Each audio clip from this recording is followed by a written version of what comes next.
The Renovator's Guide to Floating Floors, 10 Quick Facts. Hardwood floors are the most desirable flooring product in renovations. However, their cost and installation challenges make them out of reach of many renovators. Floating floors are a manufactured alternative that are not fixed down or nailed, but rather click together to float over an acoustic underlay, making them cushioned and soft underfoot. They are a great alternative for renovators, but there are some things you should know to help you choose the right one.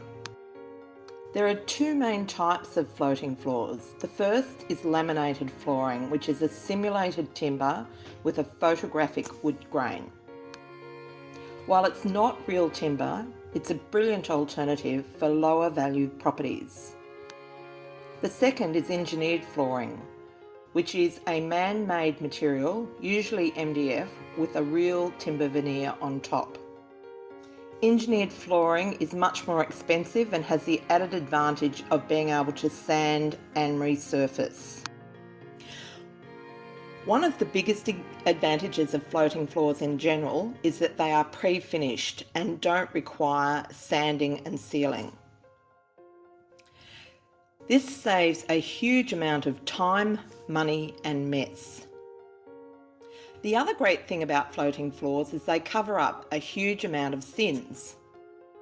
If you have exposed gaps by removing walls or cupboards, instead of spending time and money on patching the floor, filling the gaps and punching nails for polishing, you can go straight over the top with a floating floor and get a beautiful, consistent floor in a very short amount of time. But when selecting your floor, you really do need to know your market to make the decision between laminate and engineered flooring. In higher valued areas, buyers are more discerning, and installing a cheaper laminate floor may devalue your renovation. Laminate flooring is an excellent option for lower priced properties. You can generally install it for around $30 a square metre, about the same price as sanding and sealing boards or installing carpet. The thickness of floating floors can vary. Engineered floors, for instance, can be up to 20 millimetres thick, whereas laminates are generally between 8 and 12. Even in a low budget property, it is better to stretch your budget to the 12mm product, as that extra 4mm thickness makes a huge difference in the way the floor feels and its sense of quality. Laminate floors look more expensive in full gloss, but with engineered floors, you may have more scope with the gloss level. Go for the widest board you can afford. The wider the board, the more expensive it looks. Dark colours are usually better. Japan black and French oak are particularly popular. When installing flooring in multi-storey units, check with the owner's corporation beforehand. Timber floors are often prohibited in any way, shape or form because they are noisy.